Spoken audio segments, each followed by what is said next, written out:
Yo, hip hop heist, man. What up? We back at it with another reaction. Chris Tucker does Jesse Jackson impression at his own funeral. Hilarious. Shout out to Mac News Network with the clip. This Hip Hop Heist TV, man. We about to react, so hit that like and subscribe. Follow along, man, and get ready for some laughs. Cause it's Chris Tucker, man. They say he's doing Jesse Jackson impression. Let's get to it, man. A lot of preachers in here. A lot of morticians. I got to tell y'all my little story. Hey there, sir. A lot of preachers in here. A lot of morticians, too, ask me, am I feeling okay? Y'all leave me alone. I'm not going nowhere. No, this is beautiful. I got to tell y'all how I met the Reb really That's crazy. Hey, Chris Tucker, man. Chris Tucker don't look like he aged much. He got to be at least 50 years old right now.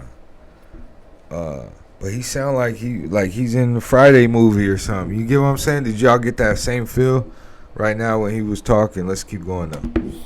I met the Reb through Willie Gary. We was all in New York, and everybody know Willie Gary got a plane.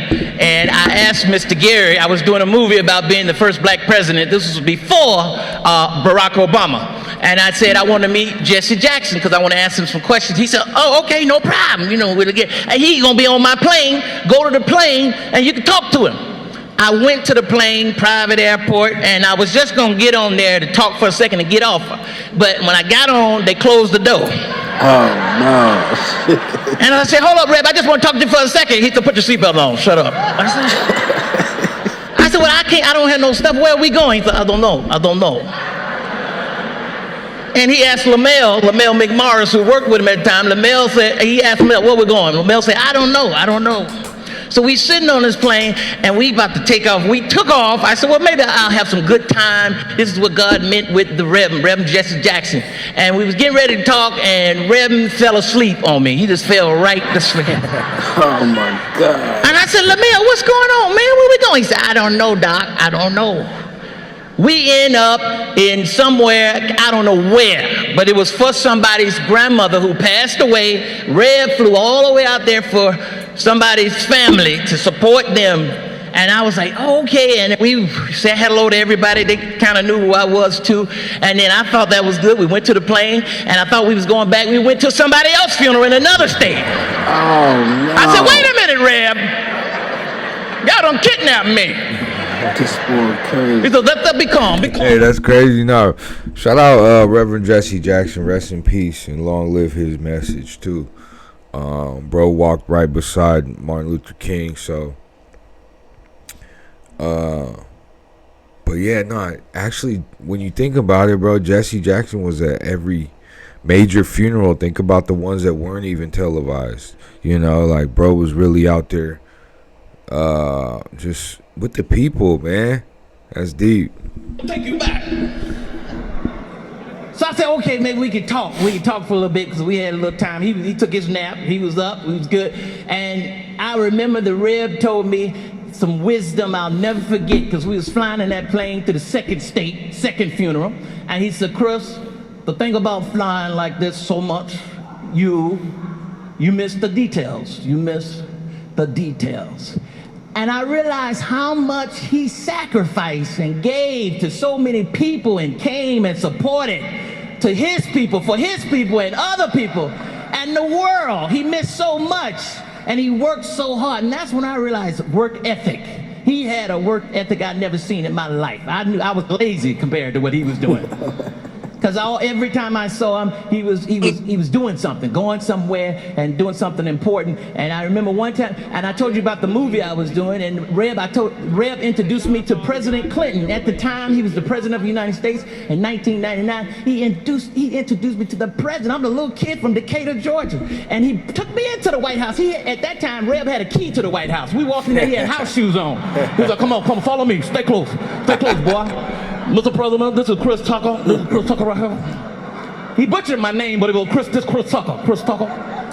Clinton didn't know who I was. Who is that? Who? I love you. I love you. Chelsea loves you. Spoiled fool, man. I like you. You said something about your movie about Chelsea. I like you a lot. You know how the Rev be? He was like, I told you I was gonna do it. President of the United States. I'll never forget that. But then he just topped it off one time. My mom's was in the hospital with dealing with something real serious. This is great for like not just the people that the fans of the Reverend, and not just fans of Chris Tucker, but like the family that know Rev. Obviously Chris knew Rev, so yeah, this is like really good for the fan. You know what I mean? Because they really know his mannerisms. They know who he was. You know what I mean? Like the world does too, but you know the ones around you, your family, close friends, they really know you. So it's a good lighthearted bit right here. So shout out Chris Tucker for that. You know. And I'm there with the family. I'm not expecting nobody but the family. I look up and I see Reverend Jesse Jackson at the hospital in Atlanta, where I'm from, at the hospital to see a little old boy from Decatur, Georgia's mama. And I look good too. I was like, Mama Rev here. See what I got? See what I I look good too. for you, Reverend Jesse Jackson. See. And she said, oh, the Rev showed up for me in so many ways, introduced me to people I never would have met in my life, like President Clinton at the time, and coming to see my mama meant more than everything to me. So I love you, Rev. God bless you. I know you're in heaven right now, making people laugh, because he loved to tell me a joke every time he's up. He was like, Chris, what do Humpty Dumpty fell off the wall for? I didn't know what he was saying, but it was funny because he always rhymed every time he said something. Humpty Dumpty was never on the wall, Chris. I said, say it again, Noah. You should have heard it. You should have heard it. I love y'all. Thank you, family. Mother Jackson, you are so beautiful. Where's Miss Jackson at? I love you so much. Thanks for having me and the Jackson family. Y'all are doing a wonderful job. I know your dad, granddad is proud of y'all. This is a celebration, and I'm inspired to do great things. And I'm going to keep it going. God bless you. That's what's up, man. Yeah. I feel like that was necessary. You know what I mean? Chris Tucker bring that lighthearted movement. He really tapped into his like comedy self. Man, we need another Rush Hour. Man, we need another hour of Chris Tucker stand up. And man, I hope he's in that last Friday coming out. You know what I mean? So, with that being said, man, be happy, be healthy. Excuse me. Do what you got to do to survive.